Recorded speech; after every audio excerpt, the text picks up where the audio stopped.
सहनाववतु सहनौ भुनक्तु सह वीर्यं करवावहै तेजस्विनावधीतमस्तु मा विद्विषावहै। ओम शांति शांति शांति। वैशेषिक दर्शन की 49वीं कक्षा, वैशेषिक दर्शन के छठे अध्याय का प्रथम आनिक चल रहा है और इसमें हमने चौथे सूत्र तक का पिछली कक्षा में देखा था। वेद में वाक्य रचना बुद्धिपूर्वक है, इसका ज्ञान हमें ब्राह्मणों में संज्ञा कर्म से होता है। संज्ञाएं जो अनवर्थ संज्ञाएं दी गई हैं उससे हमें पता लगता है। और वेद जो है वो ज्ञानमय है, इसकी सिद्धि होती है। वेद में जो देने की क्रिया है वो बुद्धिपूर्वक है, इससे भी ये रचना देना भी सारा बुद्धिपूर्वक है और उसी तरह से लेना भी बुद्धिपूर्वक है। लेने देने के बारे में और भी कुछ विषय इस आनिक के अंदर आगे आएगा। तो पिछले पार्ट में से किन्हीं को कुछ पूछना है तो पूछ सकते हैं। हाँ, वेदपाल जी। ओम जी, पृष्ठ संख्या 79, सूत्र संख्या 3 और 4। हाँ, तो यहाँ पर कहा कि बुद्धिपूर्वक ददाती और प्रतिग्रह लेना, क्या ये वेदों को छोड़कर जो अन्य ग्रंथ हैं उनमें भी बुद्धिपूर्वक माना जाएगा, नहीं माना जाएगा? वेदों के अतिरिक्त ग्रंथों में बुद्धिपूर्वक ही देना क्रिया हो और बुद्धिपूर्वक ही लेना हो, ये आवश्यक नहीं है। यदि अन्य ग्रंथ वेदानुसार रचे गए हैं, आर्ष परंपरा में वैदिक परंपरा के हैं, तब तो वहां पर ठीक माना जाएगा। लेकिन अन्य कुछ ग्रंथ ऐसे हो सकते हैं जो मनुष्यकृत हैं, शुद्ध ज्ञान से युक्त नहीं है, तो वहां पर देना और लेना गलत भी हो जाता है। वेद के अनुसार तो धर्म की वृद्धि के लिए जो दिया जाता है वो सारा पुण्य में आएगा, ऐसा ही हमें देना चाहिए। और धर्म की वृद्धि के लिए जो लेना है वो उचित है। लेकिन यदि अधर्म की वृद्धि के लिए हम दे रहे हों, वेद विरुद्ध मान्यताओं की वृद्धि जिससे हो रही है, ऐसा देना हमारा हो, तो वो बुद्धिपूर्वक नहीं है, उससे हमारे को हानि होगी।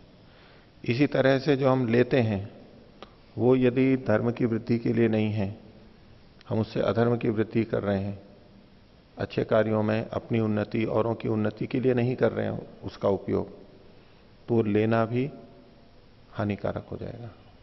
तो ऐसे देना और तो लौकिक ग्रंथों में गलत भी हो सकता है। और धन्यवाद। हाँ दिलीप जी। ओम आचार्य जी, 79 पृष्ठ में सूत्र संख्या 4 के भाष्य में एक ऋग्वेद के 10वें मंडल के 117वें सूक्त का छठा मंत्र आया है। इसमें कह रहे हैं कि मोघम अन्नम बिंदते अप्रचेता सत्यम ब्रवीमि बधईत सतस। अर्थात जो अज्ञानी है, अप्रचेता है, अगर वो किसी अन्न खा रहा है तो वो उसको बध कर देता है उसका। तो ये कैसे बध करता है उसका, उस विषय में पूछना है। हाँ। अथवा जो भी अज्ञानी अन्न खाता है तो क्या उसका वस्तुतः बध होता है, इस विषय में? देखिए, अगर अज्ञान का सीधा केवल मूर्ख अर्थ लेते हैं तो खाने के संदर्भ में या उपभोग के संदर्भ में किसी भी वस्तु का उपयोग बुद्धिमान जब करता है तो उपयोगी होता है, और अबुद्धिमान करता है तो वो हानिकारक हो सकता है। जैसे कि आयुर्वेद के विपरीत, ऋतु विपरीत, प्रकृति विपरीत यदि कोई भोजन करता है तो उतने अंश में उसकी वो मूर्खता मानी जाएगी। इस अन्न को कब लेना चाहिए, इसको सर्दी में या इसको गर्मी में, इत्यादि, इसका मेल है नहीं है, ये जो सारी की सारी चीजें हैं, अगर उसका ज्ञान नहीं है तो हानि उठाएगा। चाकू का है, मूर्ख व्यक्ति चाकू से काम लेगा तो असावधानी रखेगा तो हानि उठा लेगा। तो ऐसा ही खाने या उपभोग की सब चीजों पे भी हम एक प्रथम दृष्टया तो ये कहीं भी घटा सकते हैं, लेकिन यहां ये जो अप्रचेता है, जो जागरूक नहीं है या जो मूर्ख है, उसका जो स्वरूप है वो अगली पंक्ति के अंदर बताया, नार्यमणम पुष्यति नो सखायम। कारण बताया जा रहा है, ये उसका नाश कर देगा। क्यों कर देगा? तो नार्यमणम पुष्यति नो सखायम, न तो राजा का या अपने शासक का या अधिकारी का वो पोषण करता है, और न अपने सखा का यानी अपने समान साथ में रहने वाले जो लोग हैं, प्रजा है, उनका पोषण करता है, वो स्वयं ही खाता जाता है। इस तरह से उसकी ये हानि करेगा, उसका नाश कर देगा। इस संदर्भ में यहां पर मुख्य रूप लेना चाहिए, क्योंकि केवल आगो भवती केवल आदि, वो जो है केवल पाप ही खा रहा है, अकेला जो खा रहा है वो पाप खा रहा है। इसको इस तरह से समझ सकते हैं कि कोई व्यक्ति जब कुछ कमाता है, कोई कह सकता है कि मैंने कमाया है और मैं खा रहा हूं तो इसमें क्या पाप लगेगा, इससे मेरा क्या नाश होगा। जब भी कोई व्यक्ति कमाता है वो केवल अपने बल पे नहीं कमाता है, अन्यों की सहायता से कमाता है। उसका पुरुषार्थ होता है, लेकिन अन्यों का सहयोग भी होता है, उसके घर परिवार वालों का सहयोग होता है। वो आज कमा रहा है तो उसके माता पिता ने उसको खर्च किया है, पाल पोस के बड़ा किया है, वो सब भी तो उसमें जुड़ा हुआ है, तब वो आज योग्य बना है कुछ कमाने के लायक। तो ऐसे में उसको अपने परिवार वालों का, अपनी संतानों का, माता पिता का भरण पोषण करना होता है। तो दूसरों की तो सहायता ली और जो कमाया वो केवल अपने पे ही खर्च करने लग रहा है, तो ये पाप हो जाएगा उसका। जितने का वो अधिकारी नहीं है उसको भी वो सेवन कर रहा है। माता पिता से खूब ले लिया, खूब पढ़ लिए, और अब कमाने लगे तो माता पिता से अलग हो गए और खुद ही अपने ही ऊपर सारा खर्च कर रहे हैं। तो अन्यों का जो सहयोग होता है वो अन्यों को दिया जाना चाहिए उचित रूप से। तो हम आसपास में रहते हैं, तरह तरह से हम एक दूसरे का सहयोग लेते हुए अपना कार्य कर पाते हैं, इसलिए उन सबका भी पोषण हमें करना चाहिए, नहीं तो वो उसकी हानि करेगा। एक तरह से चोरी होगी, एक तरह से पाप होगा। दूसरा जो हमारे से श्रेष्ठ है, राजा है, अर्यमा है, उनका राजा की व्यवस्था के होते हुए हम ये सब कर पाते हैं। आज विद्यालयों में हम पढ़ते हैं, महाविद्यालयों में पढ़ते हैं, जितना उसमें खर्चा आता है वो सारा का सारा हम थोड़ा ना देते हैं। सरकारी में चाहे मेडिकल कॉलेज हो, चाहे इंजीनियरिंग कॉलेज हो, उसमें सरकार एक एक को पढ़ाने में लाखों रुपए खर्च करती है, जनता का पैसा आता है, और वहां से पढ़ करके वो केवल अपने ही उसमें लगा रहे और कोई चिंता ना करे औरों की, राजा को नहीं दे, तो ये पाप का है। क्योंकि जितना वो कमा रहा है वो सारा उसकी अपनी मेहनत का नहीं है, औरों की भी मेहनत उसमें लगी हुई है, इसलिए उसे देना चाहिए। इसके साथ साथ हम बहुत सारी चीजों का सरकार का उपयोग करते हैं, सड़क का है, पानी बिजली है, खर्चा देते हैं, लेकिन जो सारा तंत्र है उसमें जो जितना खर्चा होता है वो हम नहीं देते, तो वो भी हमें देना चाहिए। उसका कर उचित मात्रा में देना चाहिए, जिससे व्यवस्था बनी रहे। पिछले वालों ने धन दिया हुआ है सरकार को, उससे हमारा काम चला, हम देंगे, आगे वालों का चलेगा, हमारा चलेगा। इसलिए जो उचित दिया जाना चाहिए वो नहीं दे रहा है, तो एक तरह से वो चोरी करके खा रहा है, और वो चोरी है तो पाप है, और पाप है तो उससे उसका नाश होगा, हानि होगी, इसलिए उचित नहीं है। ओ आचार्य जी, जैसे कोई भिक्षुक है अथवा कोई विद्यार्थी है अथवा कोई सन्यासी है, वो जब समाज से भिक्षा लेकर के खाता है और उसको जितना मिलता है उतना स्वयं खाता है, दूसरों को नहीं देता है, तो उस स्थिति में, क्योंकि उसकी देने की स्थिति भी नहीं है, तो उस स्थिति में तो उसका वध कहा जाएगा या नहीं?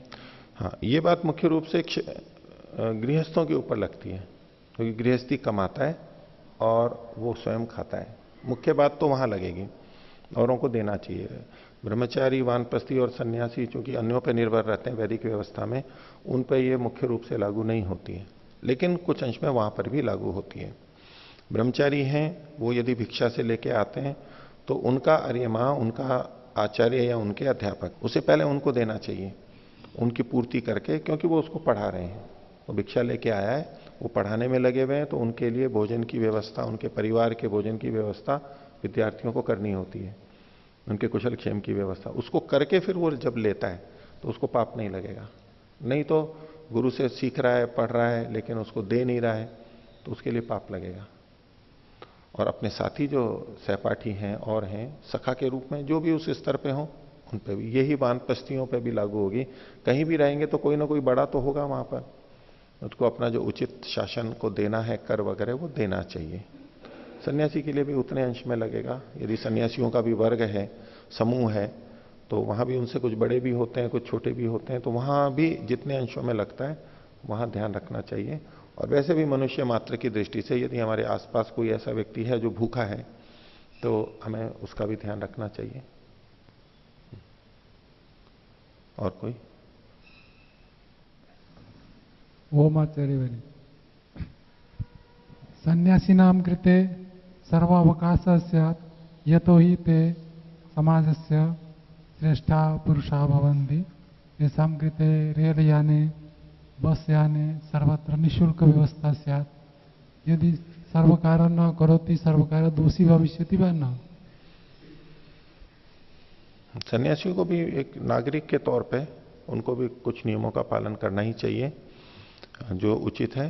सन्यासी हैं इसका मतलब ये नहीं, जैसा कि आजकल होता है सन्यासी है तो रेल की यात्रा करते हुए टिकट लेना का उनका है ही नहीं, कि हम तो सन्यासी हैं।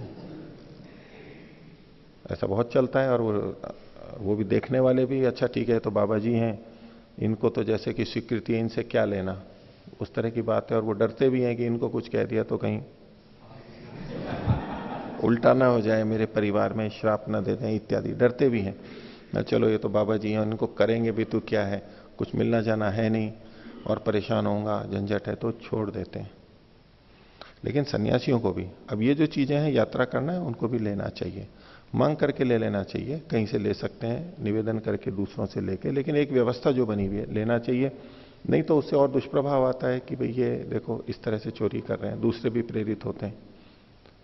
तो जो एक सामान्य नियम है उसका पालन सभी को नागरिक के तौर पे, समान नागरिक थे, कुछ चीजें तो समान होनी चाहिए। बाकी सन्यासी को शास्त्र में दूसरों से लेने का कहा गया है तो ले सकता है, ले लेना चाहिए उसको। पर सन्यासी भी हमेशा अकेला तो नहीं रहता है, और भी उसके साथ में रहते हैं, उनका भी ध्यान रखना ही चाहिए। स्वयं तो सन्यासी के साथ में मान लो और भी सन्यासी हैं, अब कैसा लगेगा। भिक्षा के लिए सब अलग अलग गए हैं, एक को बहुत अच्छा भोजन मिल गया, एक को बहुत कम मिला है, तो कभी किसी को अच्छा मिला, कभी किसी को कम मिला, इस तरह एक तरह तो सब जिसको जैसा मिला वो लेते रहेंगे। इसकी जगह साथ में बैठ के खा रहे हैं, एक जगह रह रहे हैं, तो एक दूसरे को दे करके जब खाते हैं, थोड़ा उसको दिया थोड़ा उससे ले लिया, ऐसा करके बांट के, और अच्छा है वो दूसरों को दे करके खाते हैं, तो इसका अंतर पड़ता है। नहीं तो आपस में फिर संबंध ठीक नहीं रहते हैं और सहयोग आदि और जो सब कुछ होता है अवसर आने पे वो नहीं होता है। इसलिए अच्छा है कि सबसे मिलकर के भोजन लिया जाए। हाँ, सन्यासी नाम परस्परम तो एवं व्यवहार स्यात्, परंतु सन्यासी अन्य ही सह अन्य आश्रम ये तिष्ठन्ति तई सह। दे सकते हैं सन्यासी अगर समर्थ है और उधर कोई आवश्यकता है किसी को। नहीं, दो तरह की योग्यता होती है, दातुम तो किसको परंतु दिया जाए किसको ना दिया जाए। एक तो है उससे योग्य का, ये विषय आगे आएगा। एक तो है कि कोई भूखा है, निर्धन है, दीनहीन है, भले योग्यता उसकी कम है, तो ऐसे में सन्यासी को उसे भी देना चाहिए। और एक है कि अब उसकी पात्रता है, योग्यता है, उस दृष्टि से तो देने का कुछ ना कुछ अवसर, जितना है उतना कुछ ना कुछ तो सब पे लागू होगा, कुछ ना कुछ तो सब पे लागू होगा। हाँ, मुख्य रूप से जैसा पहले कहा गृहस्थियों के लिए ये बात है, अन्यों पे भी यथा योग्य है, उसका निषेध नहीं कर सकते। तो आगे का पाठ देखते हैं। पृष्ठ संख्या 79, वैशेषिक दर्शन छठे अध्याय का प्रथम आन्निक और इसका 5वां सूत्र। पीछे देने और लेने की बात बुद्धिपूर्वक है। तो देना लेना बुद्धिपूर्वक कैसे होता है और देने लेने में हमें और क्या ध्यान रखना चाहिए, यही विषय आगे चलाया जा रहा है। तो उसमें एक पहले मूल सिद्धांत बताया जा रहा है। भूमिका इन्होंने बनाई, दान आदि कर्मणः फलम तत्कर्ता भुंक्ते इति दर्शयति। देने आदि कर्म का जो फल है उसका करने वाला तत्कर्ता ही भोगता है। जिसने कर्म किया है वो ही भोगता है, दूसरा नहीं भोगता। तो इसमें शुभ कर्मों के फलों की दृष्टि से कथन किया गया है, लेकिन ये दोनों ही तरह से भी लागू हो सकता है।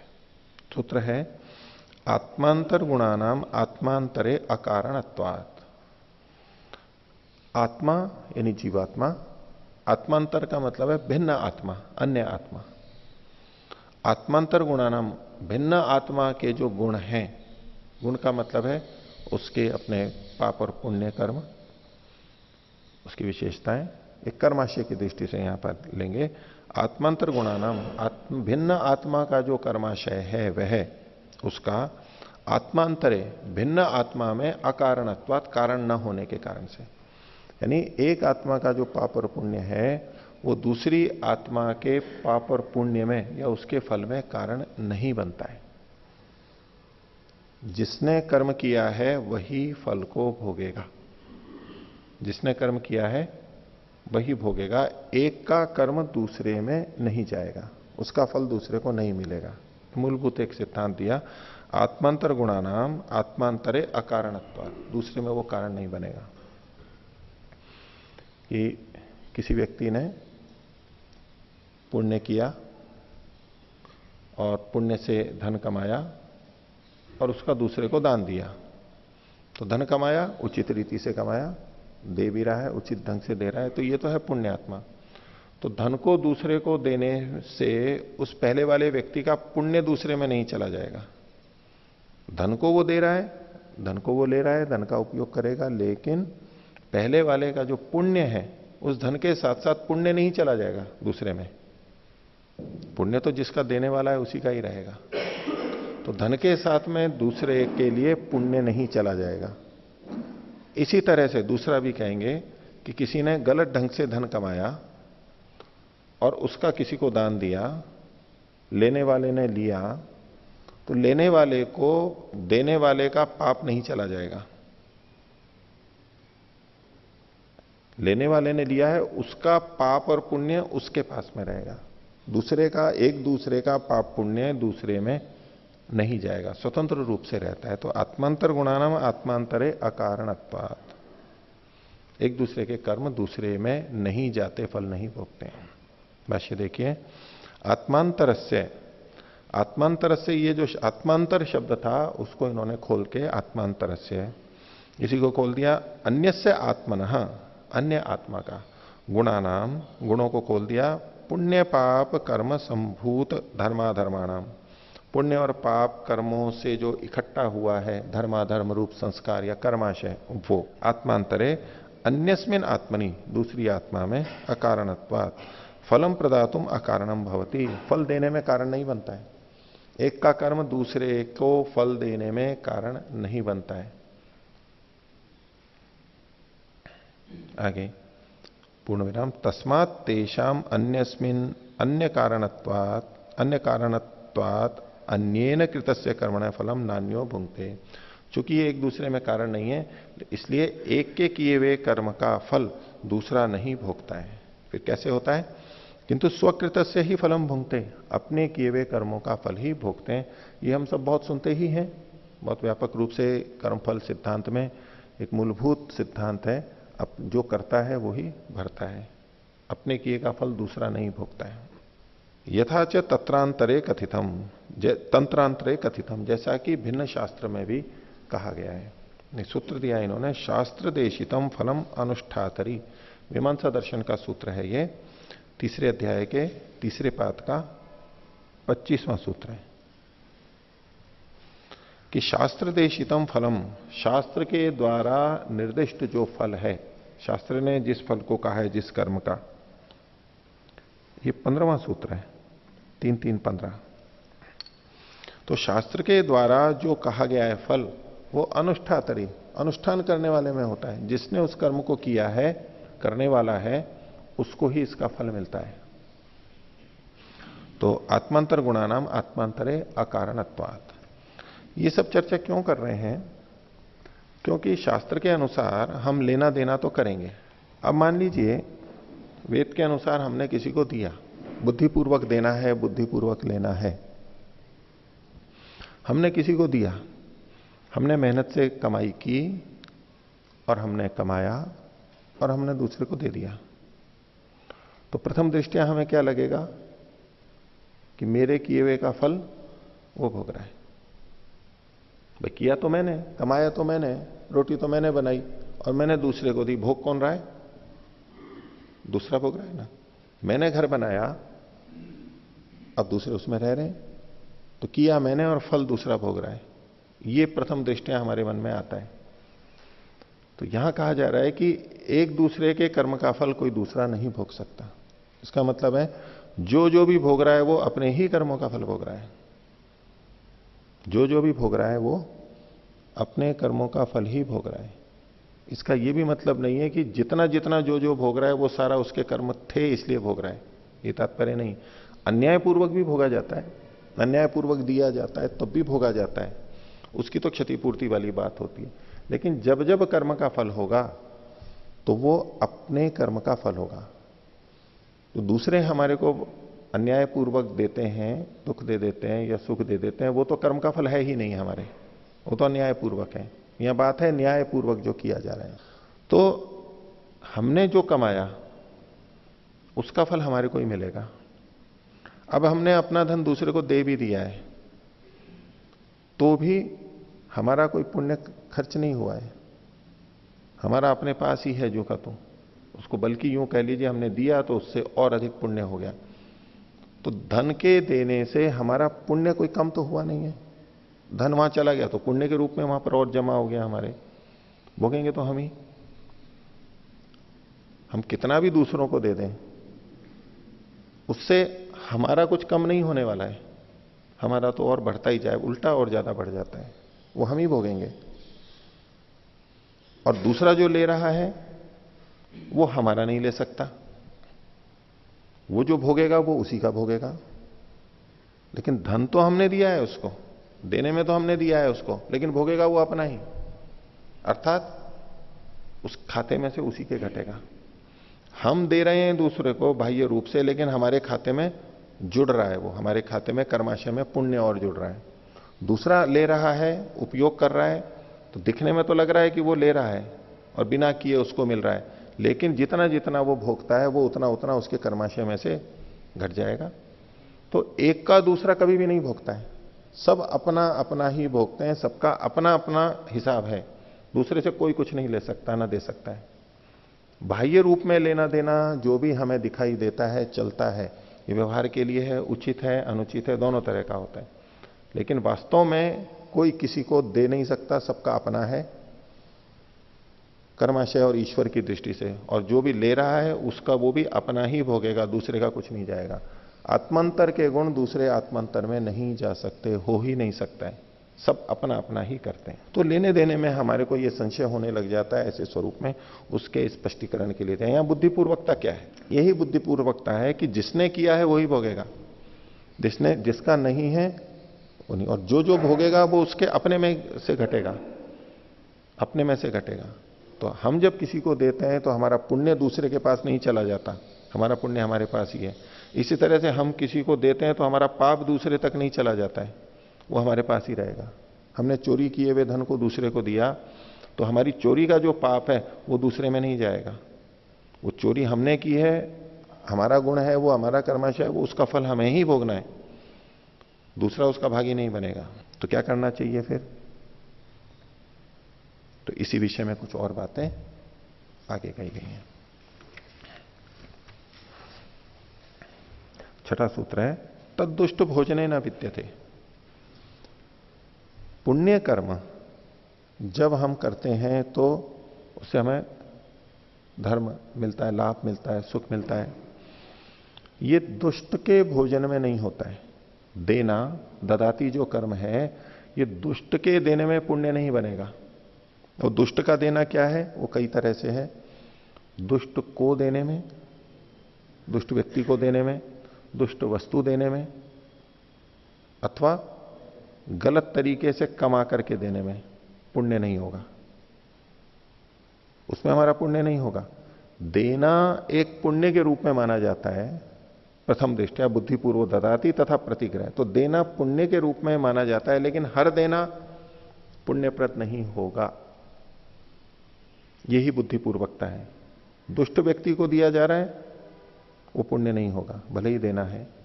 गलत वस्तु दी जा रही है जो हानिकारक है, मांस मदिरा दिया जा रहा है, कोई और गलत चीजें दी जा रही हैं जिससे दूसरे को हानि हो रही है, दे तो रहे हैं लेकिन हानि हो रही है, ये देना पुण्यकारक नहीं होगा। और हमने अगर गलत ढंग से कमाया है, गलत चीज गलत ढंग से है, अब हम उसको दे रहे हैं, तो उससे हमारे को लाभ नहीं होने वाला है। कुल मिलाकर के लाभ में उससे हानि ही होगी, क्योंकि हमने गलत ढंग से कमाया उसको। तो तद्दुष्ट भोजने न विद्यते। भाष्य देखिए, तत्शब्देन पुण्यम फलम परामृश्यति। तत्शब्द से पुण्य के फल को यहां पर ग्रहण कर रहे हैं। तत्पुण्य फलम, वह पुण्य फल, पुण्य फल को खोल दिया कल्याण कर्म, जो हमारा हित करता है। पुण्य का मतलब वो हित करने वाला ही होगा, कल्याण करने वाला होगा। वो दुष्ट भोजने, सूत्र में जो दुष्ट भोजने शब्द है उसको जो का तो लिखा, उसको खोल रहे हैं दुष्टानाम भोजने, दुष्ट व्यक्तियों के भोजन में, उनको खिलाने में।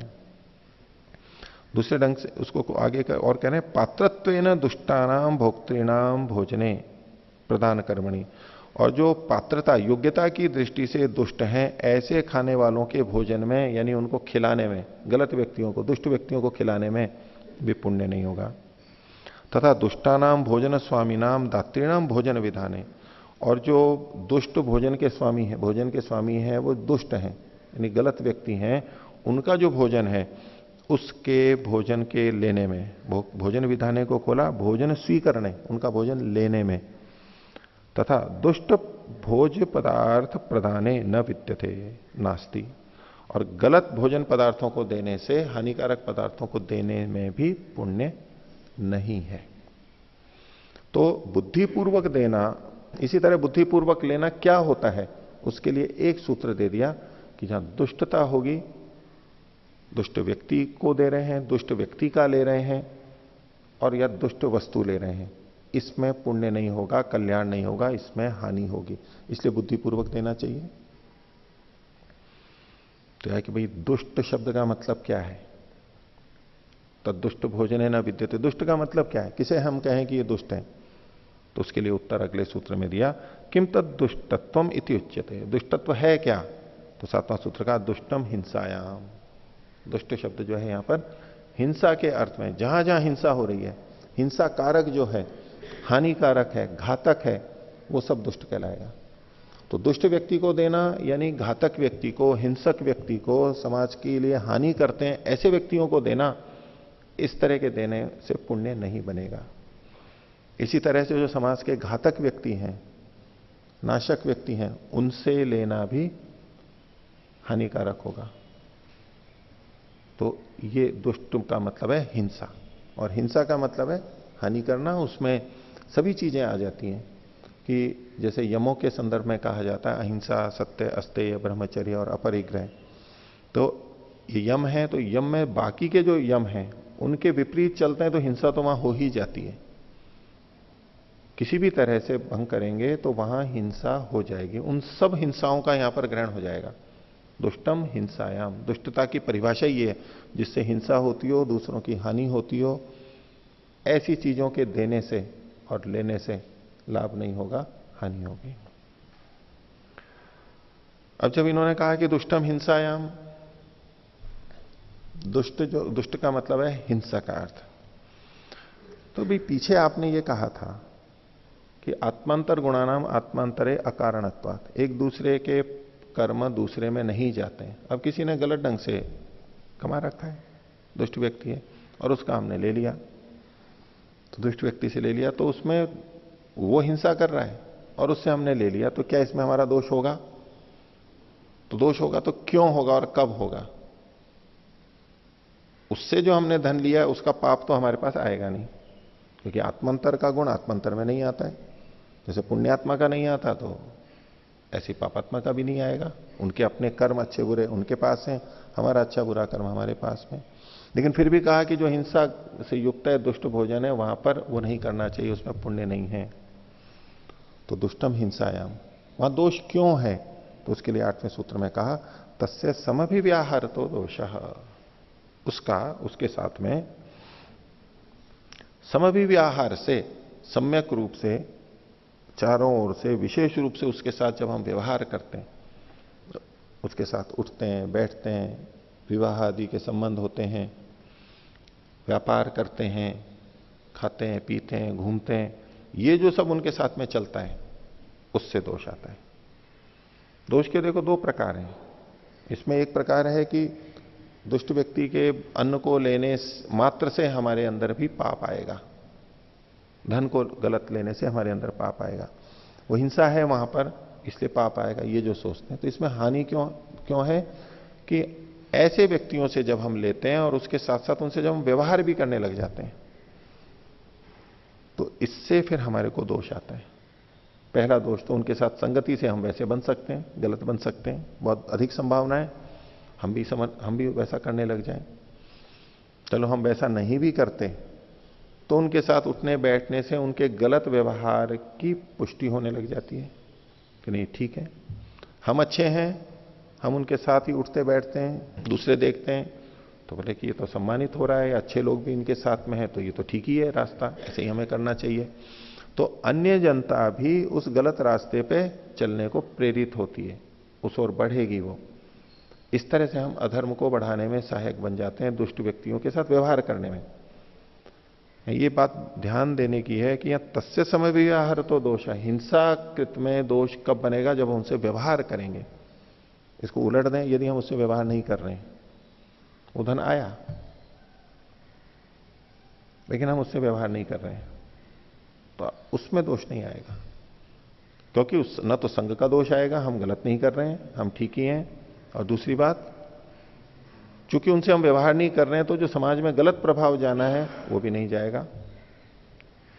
हम उनके अनुसार नहीं चलेंगे, नहीं तो उनके साथ साथ रहते हुए हम उनके अनुसार चलने लग जाते हैं, उनकी बात मानने लगते हैं, गलत बातें भी, वो नहीं होगा।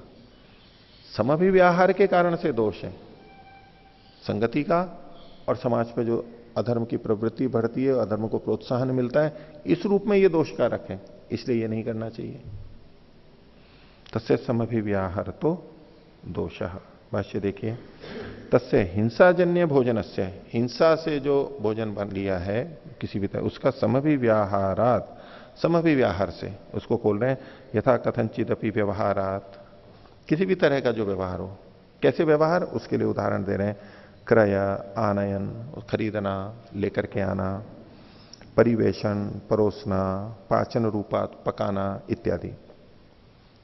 तस्य हिंसक जनस्य भोक्तु प्रदातु च, उस हिंसक मनुष्य के जो कि खाने वाला है या देने वाला है, उसके साथ समभिव्याहार करने से, समभिव्याहारात, समभिव्याहार को खोल रहे हैं, एकासन वास विवाहादि व्यवहारात, एक ही जगह पे बैठना, रहना, विवाह आदि आपस में होना, इससे दोषो भवति शुभ फल से तू का कथा।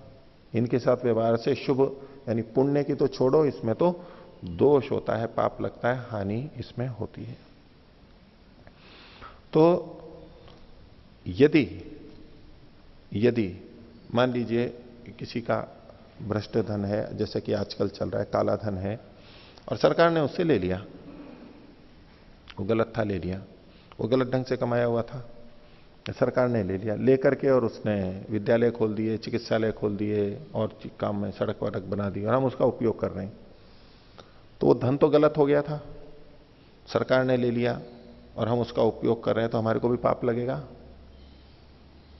वो पाप नहीं लगेगा।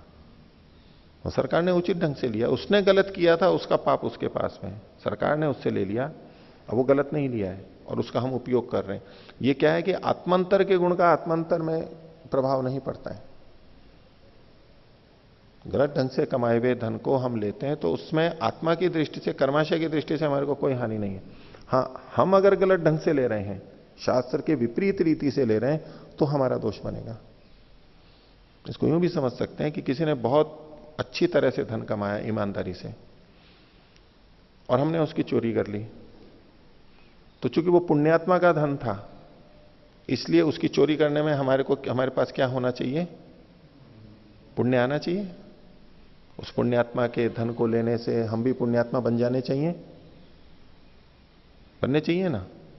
हमने चोरी की है उसकी, हमने चोरी किया, लेकिन हमने पुण्य धर्म की चोरी, पुण्य धन की चोरी की है, इसलिए हम भी पुण्यात्मा बनेंगे। बनेगा कभी वो? नहीं बन सकता। कारण उसके जो गुण हैं वो हमारे में नहीं आएंगे। वो तो हमारे कर्म ही हमारे पे लागू होंगे, दूसरे के दूसरे पे लागू नहीं होंगे। इसी तरह से दुष्ट व्यक्ति का धन यदि लिया जाए अच्छे कार्य के लिए, तो उसके पाप भी हमारे पास नहीं आएंगे। उसके अपने पास है, हमारे कर्म हमारे पास है। हम अगर उचित रीति से ले रहे हैं, उचित रीति से उसका उपयोग कर रहे हैं, तो हमारा उसमें दोष नहीं बनेगा। दोष कब बनता है? तस्य समभिव्याहार तो दोष है। वो दुष्ट है, हिंसक है, लेकिन अगर हम समभिव्याहार नहीं कर रहे हैं, उससे प्रभावित नहीं हो रहे हैं बिल्कुल भी, संग दोष हमारे में नहीं आ रहा है, और उसका हम समर्थन नहीं कर रहे हैं, उसके गलत कार्य का समर्थन नहीं कर रहे हैं, किसी तरह समर्थन नहीं हो रहा है, तो उसमें दोष नहीं आएगा। क्योंकि हम इससे अधर्म की वृद्धि नहीं कर रहे हैं, हम धर्म की वृद्धि कर रहे हैं, इसलिए कोई दोष नहीं आता है। तस्य समभिव्याहार तो दोषः। अब इसके विपरीत कह रहे हैं आगे के लिए, समभिव्याहार का ही आगे बढ़ाए नवा सूत्र है, तद अदुष्टे न विद्यते। जो अदुष्ट है, अदुष्ट का मतलब है जो हिंसा दोष से रहित है, उचित ढंग से कमाए, उसके साथ समभिव्याहार करने में कोई दोष नहीं है। उससे हम लेते भी हैं तो उसके साथ बैठना, खाना, पीना, विवाह आदि ये सब करेंगे, कोई भी दोष नहीं है। उचित चीज को खरीद के ला रहे हैं, उसके साथ साथ बना रहे हैं, परोस रहे हैं, ये सब कार्य कर रहे हैं उचित चीज को, तो कोई भी दोष नहीं है। तो तद अदुष्टे न विद्यते, अदुष्ट के लेने देने में जो समभिव्याहार है उसमें कोई दोष नहीं आएगा, वो उचित है। भाष्य देखिए, दुष्ट भोजनाद भिन्नम यद अदुष्ट भोजनम, दुष्ट भोजन से भिन्न जो है अदुष्ट भोजन, तस्मिन अदुष्ट भोजने न विद्यते दोषः समभिव्याहारात्, उसके साथ व्यवहार करने में, लेन देन करने में दोष नहीं है। हम ले सकते हैं, क्योंकि कई बार यह भी मन में आ जाता है कि दूसरे से लेना गलत है, पाप है, तो देने का विधान है तो लेने वाले भी तो होंगे।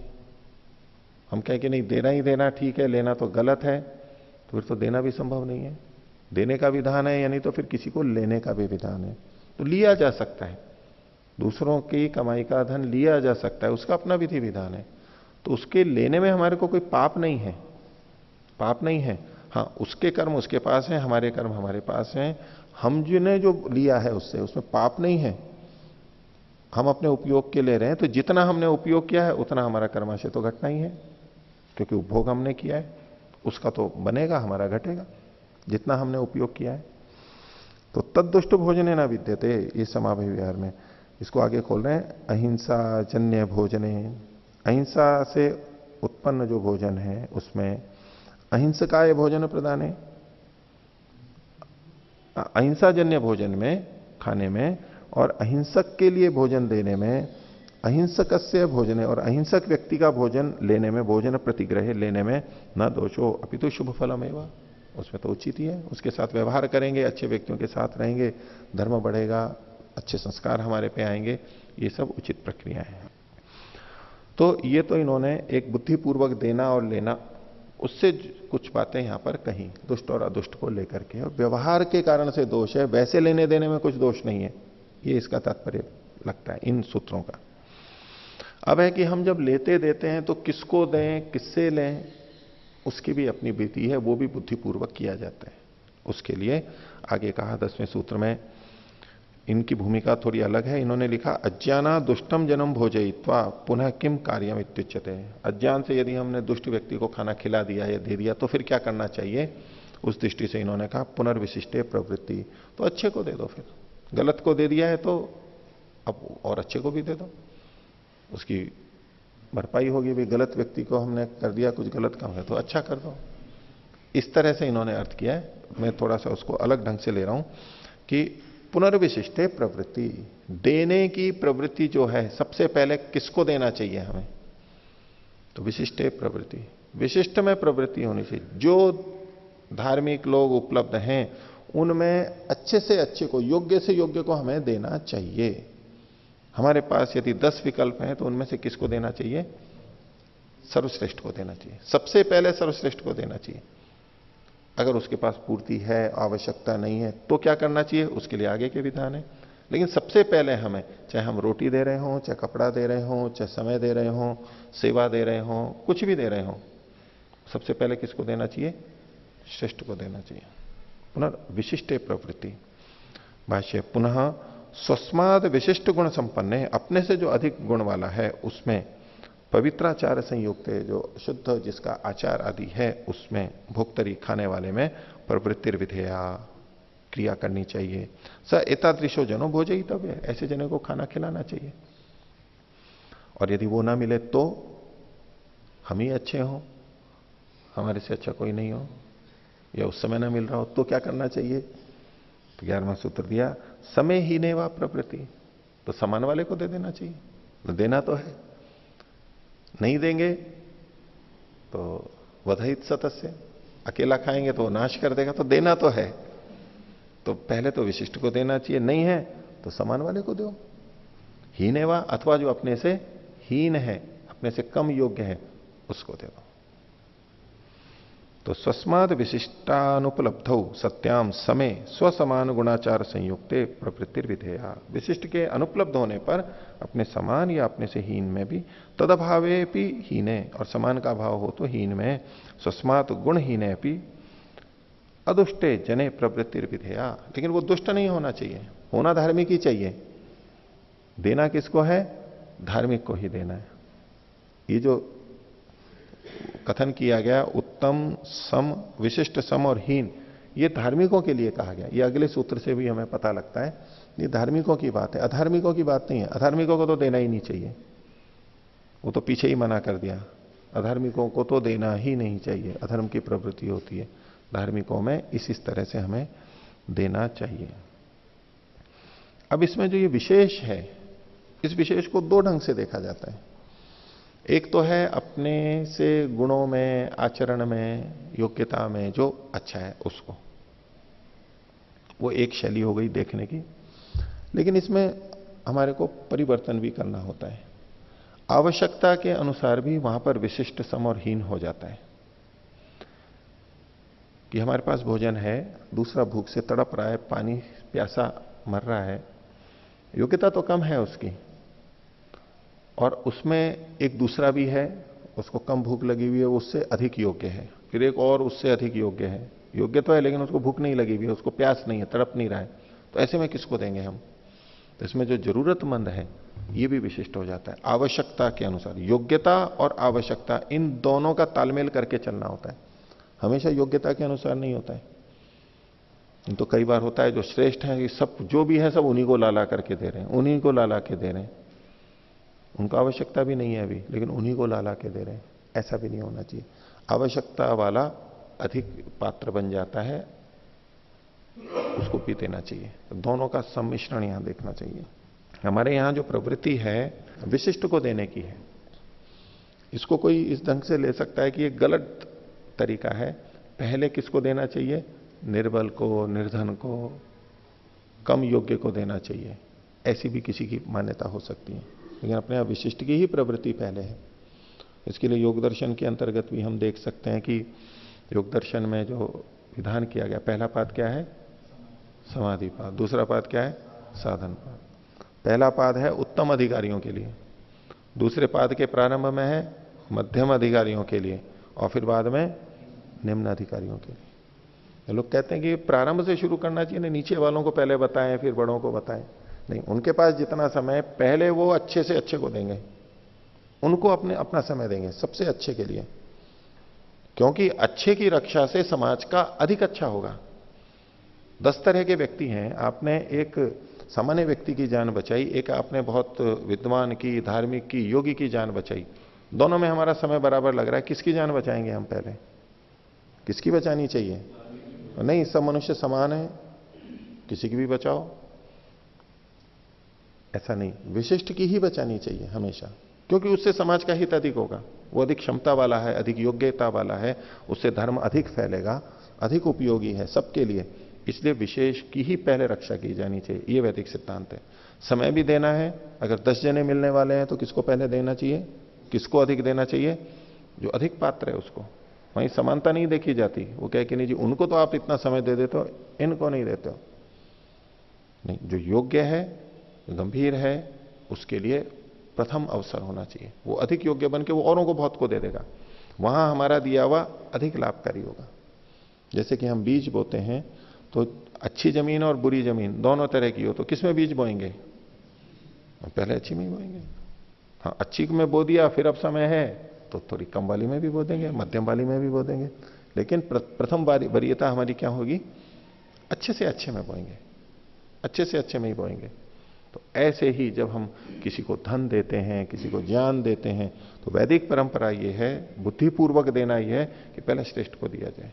हमारा समय, हमारा धन, शक्ति, सब कुछ पहले अच्छे से अच्छे वाले के लिए होनी चाहिए, नहीं तो हम अन्याय करेंगे। ये अयथा योग्य व्यवहार हो जाता है। सबको समान वाला सिद्धांत वैदिक नहीं है। कुछ चीजें समान होती हैं, लेकिन ये जो विशेष चीजें, इसमें अंतर हमें करना ही होता है। तो इसलिए पुनर्विशिष्टे प्रवृत्ति, समय ही ने व प्रवृत्ति, हमें जो देना है तो इस क्रम से देना चाहिए, चुनना चाहिए, और इसमें हमारा भी लाभ अधिक है। हम अगर श्रेष्ठ को देंगे, उससे वहां अधिक गुणवत्ता होगी, तो उसमें पुण्य भी हमारे को अधिक मिलेगा। जैसे कि कंपनियां होती हैं, शेयर होते हैं, किसी कंपनी के शेयर अच्छे बढ़ते हैं, अधिक काम करने वाली कंपनी होती है, कोई कम काम करने वाली होती है, किसी में घाटा भी होता है। अब हमने पैसा लगाया, बुद्धिपूर्वक ही तो लगाएंगे, तो किसमें पैसा लगाएंगे? जिसमें अधिक धन आता है, रिटर्न अधिक होता है, अधिक लाभ हो रहा है, उसमें उतना ही धन लगाएंगे बुद्धिपूर्वक, तो हमारे को ज्यादा मिलेगा। मध्यम में लगाया तो कम मिलेगा। ये हमारी बुद्धिपूर्वक योजना है कि हम कहां अपना पैसा लगा रहे हैं, इन्वेस्ट कर रहे हैं। ये सब सारा जो दान है, ये अपना धन का निवेश ही तो है, धन को लगाना ही तो है, इन्वेस्टमेंट ही तो है। धन, समय, शक्ति, जो भी कुछ हम दूसरे के लिए करते हैं, ये हमारा तो हमारा है ही, ये हम इन्वेस्ट कर रहे हैं आगे के लिए, वो बढ़ करके हमारे पास आएगा। तो उसके लिए अच्छे से अच्छे के अंदर हमें करना ही चाहिए। तो इसलिए विशिष्टे समय ही ने वा प्रवृत्ति, ये सिद्धांत है, ये बुद्धिपूर्वक देना है। और अब लेना हो तो लेना किससे चाहिए, उसमें क्या क्रम होना चाहिए? बुद्धिपूर्वक जो प्रतिग्रह है वो कैसा होना चाहिए? तो उसके लिए 12वां सूत्र कहा, एतेन हीन सम विशिष्ट धार्मिकेभ्य परस्वादानम व्याख्यातम। इससे जो अभी ऊपर कहा गया है, हीन, सम और विशिष्ट, हीन मतलब सबसे नीचा, फिर मध्यम और फिर विशिष्ट, धार्मिकों से, अधार्मिकों से नहीं, धार्मिकों से परस्व उनके धन का आदान समझ लेना चाहिए। अब देखिए क्रम यहां पर बदल दिया है। देते समय क्रम था विशिष्ट, सम और हीन, और लेते समय क्रम है हीन, सम और विशिष्ट। अगर हमें लेना है तो हम किससे लें? होना धार्मिक ही चाहिए, तो जो सबसे कम धार्मिक है उससे हमें पहले लेना चाहिए। अपने से जो हीन है उससे पहले लेना चाहिए, जो समान है उससे बाद में लेना चाहिए। अगर अपने से हीन से हमें धन नहीं मिल पा रहा है, समान से नहीं मिल पा रहा है, तो हमें किससे ले लेना चाहिए? अपने से जो अच्छे हैं उनसे भी ले लेना चाहिए। होना धार्मिक चाहिए। अब ये पलट दिया इन्होंने। जैसे देने में था कि विशेष को देना चाहिए, तो ले लेने में भी ऐसा होना चाहिए ना कि जो सबसे अच्छे हैं उनसे हमें सबसे पहले लेना चाहिए। ये वो लोग सोचते हैं ऐसा दोस्तों कि अच्छे से लेंगे तो हमारा भी पुण्य अधिक हो जाएगा। लेने से कोई पुण्य नहीं होगा, उनका कर्म उन्हीं के पास में, आत्मांतर गुण दूसरे में नहीं जाएगा। तो हम अच्छे पुण्यकर्ता से ले रहे हैं, बहुत अधिक धार्मिक से ले रहे हैं, ये हमें नहीं लेना चाहिए प्रथम दृष्टया। ये सबसे पीछे की वरीयता है। धार्मिकों में सबसे जो नीचे वाला है उससे हमें पहले लेना चाहिए, फिर मध्यम से लेना चाहिए, फिर उत्तम से लेना चाहिए। ये बुद्धिपूर्वक लेना है। देखिए तथा प्रतिग्रह बुद्धिपूर्वक है। इस आज की दृष्टि से देखेंगे तो बड़ा विचित्र है, ये क्या सोच रहे हैं, ऐसे कैसे उल्टा कह रहे हैं ये, लेकिन इसमें बुद्धि है, समझ है। वो क्या है कि वो धन जो कि अभी कम धार्मिक के पास में है उससे हम सबसे पहले लेते हैं, तो हम उससे श्रेष्ठ हैं, तो हम उस धन का उपयोग उसकी अपेक्षा धार्मिक कार्यों में अधिक करेंगे। तो कुल प्रयोजन क्या हुआ? धर्म की वृद्धि किसमें ज्यादा हो रही है? तो जो अपने से कम वाले हैं उनको लेंगे, ताकि वो धन वो खर्च करेगा, अच्छा नहीं कर पाएगा, उतना उपयोग नहीं ले पाएगा, उतनी धर्म की वृद्धि नहीं करेगा, तो हम उससे पहले लें। तो समाज का जो धन है, संपत्ति, ऐश्वर्य, समय, शक्ति है, वो अधिक से अधिक अच्छे कार्य में लगे, धर्म की वृद्धि में अधिक से अधिक लगे, उसके लिए ये रीति तैयार की गई है। ये बुद्धिपूर्वक लेना है। तो सबसे पहले नीचे से, फिर बराबर से, और फिर श्रेष्ठ से लेना चाहिए। अब श्रेष्ठ से हमने ले लिया, वो श्रेष्ठ व्यक्ति उस धन को अच्छे कार्यों में लगा रहा था, हमने उससे ले लिया, हम उतना उसका उपयोग नहीं कर पा रहे हैं, तो धन का लाभ नहीं हुआ ना उतना। कोई व्यापार में अधिक धन कमा रहा है, उससे हमने पैसा ले लिया और हम उससे कम कमा रहे हैं उसी धन का उपयोग करके, भाई इससे तो धन वहीं रहता तो अधिक कमाई होती ना, हमने ले लिया। तो एक सामाजिक दृष्टि से धन श्रेष्ठ के पास में रहना चाहिए, अधिक उपयोग वहां है, संसार का अधिक हित वहां है, इसलिए लेते समय हमें यह ध्यान रखना चाहिए, अपने से श्रेष्ठ से लेने में हमेशा बचना चाहिए, नहीं लेना चाहिए। जो उस धन का अधिक उपयोग करता हुआ दिख रहा है कि नहीं ये यहां अधिक उपयोगी है, तो उससे नहीं लेना चाहिए, आपत्ति में लेना चाहिए। ले सकते हैं, मना नहीं है उसका, लेकिन वरीयता क्या होनी चाहिए, हीन सम विशिष्ट धार्मिकों से लेना चाहिए। अधार्मिकों से लेने की बात नहीं कही गई है। अधार्मिकों से लेने में भी जो दोष आएगा वो किस लिए, दुष्ट है वो, चूंकि वहां हिंसा है और चूंकि वहां पर समविव्यवहार में दोष आ जाएगा, और प्राय करके समविव्यवहार हो ही जाता है, इसलिए उसको छोड़ना ही ठीक है। लेकिन यदि हम इतने मजबूत हैं या ऐसी स्थिति में है कि हम समविव्यवहार नहीं कर रहे हैं और वो दोष नहीं आ रहा है, तो वो भी लिया जा सकता है। ये तो लेने की बात हुई कि हमें लेना है तो किस क्रम से लें। और अगर हमें, हाँ इसका भाष्य देखिए, एतेना, ये 12वें सूत्र का, प्रदान प्रकारेण विशिष्टा भावे सती, प्रदान के प्रकार में देने में विशिष्ट का अभाव होने पर, विशिष्टा भावे सती केभ्य परस्वादानम व्याख्यातम, इसमें कहा कि हीनात समात विशिष्टात पुनर्धार्मिकात पर धन प्रतिग्रहो व्याख्यातो विचेय। तो हीन सम विशिष्ट का लेना चाहिए। जो इन्होंने कहा ना प्रदान प्रकार ना विशिष्टा भावे सती, ये जो ऊपर कहा गया था वो विशिष्ट दान था, यहां पर लेने के लिए है। तो फिर आगे इन्होंने लिखा प्रथमम विशिष्टा तदभावे समा तदभावे च हीनादपि धार्मिका दानम ग्राह्यम। ये जो वचन है ये मैंने जो बोला है उसके विपरीत है। ये इन्होंने क्या लिखा है, पहले विशिष्ट धार्मिक से लेना चाहिए, उसका अभाव हो तो सम धार्मिक से लेना चाहिए, और उसका अभाव हो तो हीन से भी ले लेना चाहिए। ये इन्होंने क्रम बदल दिया है, ये मेरे को व्याख्या ठीक नहीं लगती, विपरीत है। सूत्र में जो जिस एक क्रम दिया गया है, शब्दों का एक क्रम बनाया गया, उसका अपना बड़ा महत्व है, इस क्रम को हम बदल नहीं सकते। एतेने के कारण से हम पीछे वाले क्रम को ले लें, ये नहीं है। इन्होंने हीन सम विशिष्ट लिखा है तो वो ही क्रम यहां पर लिया जाना चाहिए, तभी इसका लाभ है। अब यहां पर एक बात और आती है, इन्होंने कहा धार्मिक, धार्मिक किसे कहेंगे, अधार्मिक किसको कहेंगे? तो प्रथम दृष्टया कि जो धर्म करता है उसको धार्मिक, जो अधर्म करता है उसको अधार्मिक कहेंगे। तो क्या कोई ऐसा व्यक्ति है जो 100% धर्म ही करता हो? क्या कोई ऐसा व्यक्ति है जो 100% अधर्म ही करता हो? चलो मान भी लें, कोई इक्के दुक्के होंगे अति में, लेकिन अधिकांश मनुष्य कैसे होंगे, तो धर्म भी करते हैं और अधर्म भी करते हैं। तो हम यहां किसको धार्मिक माने, किसको अधार्मिक माने, तो वहां पर हमें निर्णय करना होगा। जिसके धर्मयुक्त कर्म अधिक हैं कुल के, वो धार्मिक, और जिसके धर्मयुक्त कर्म है या तो अधर्म कर्म है अधिक हैं, वो अधार्मिक। न्यूनाधिकता से ही तो देखना पड़ेगा, 100% तो हो नहीं सकता है, असंभव है। और फिर भी कोई कोई हो तो भी जीवन मुक्त है, पूर्ण धार्मिक है, मान सकते हैं।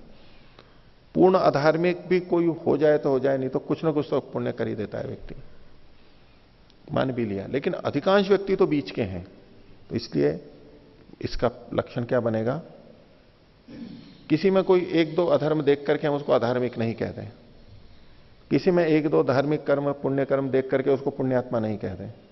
कुल में से देखना होगा, युक्ति संगत क्या है, बुद्धिपूर्वक सारी चर्चा है। तो यहां जिसके पुण्य अधिक हैं वो धार्मिक, जिसके पाप अधिक हैं वो अधार्मिक।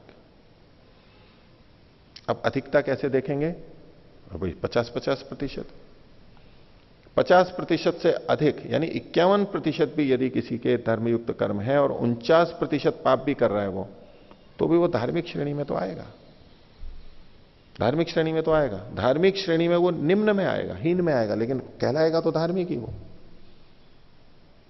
51 49 वाला भी कहलाएगा धार्मिक ही।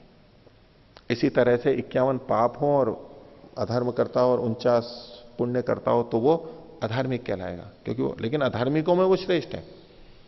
अधार्मिकों में अपने अपने अच्छा है, क्योंकि 49% तो वो धर्मयुक्त कर्म कर रहा है, 51 ही तो अधर्म कर रहा है। इसके विपरीत भी दूसरे हो सकते हैं। चलिए इतना तो हो गया। लेकिन अगर 50-50 कर रहा हो तो उसको धार्मिक माने या अधार्मिक माने?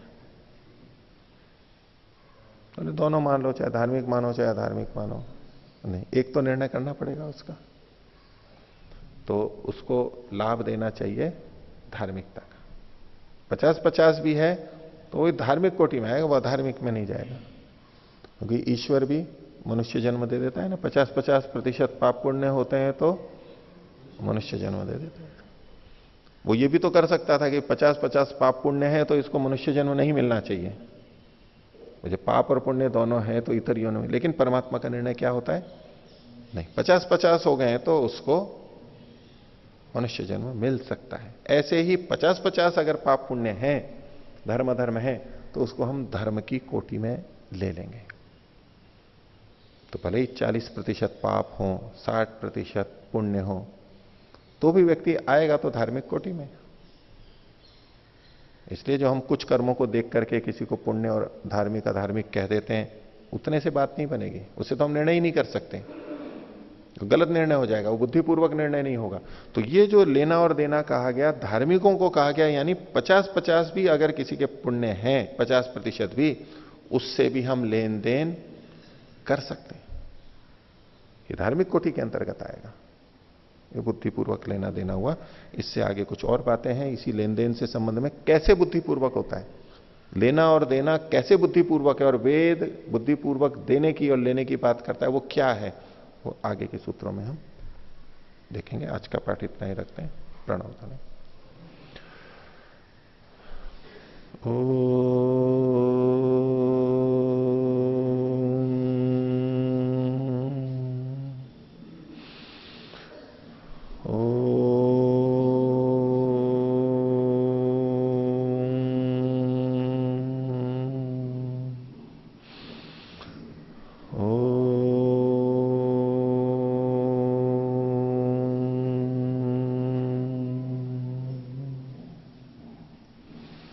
सभी को सादर अभिवादन। ओम शांति।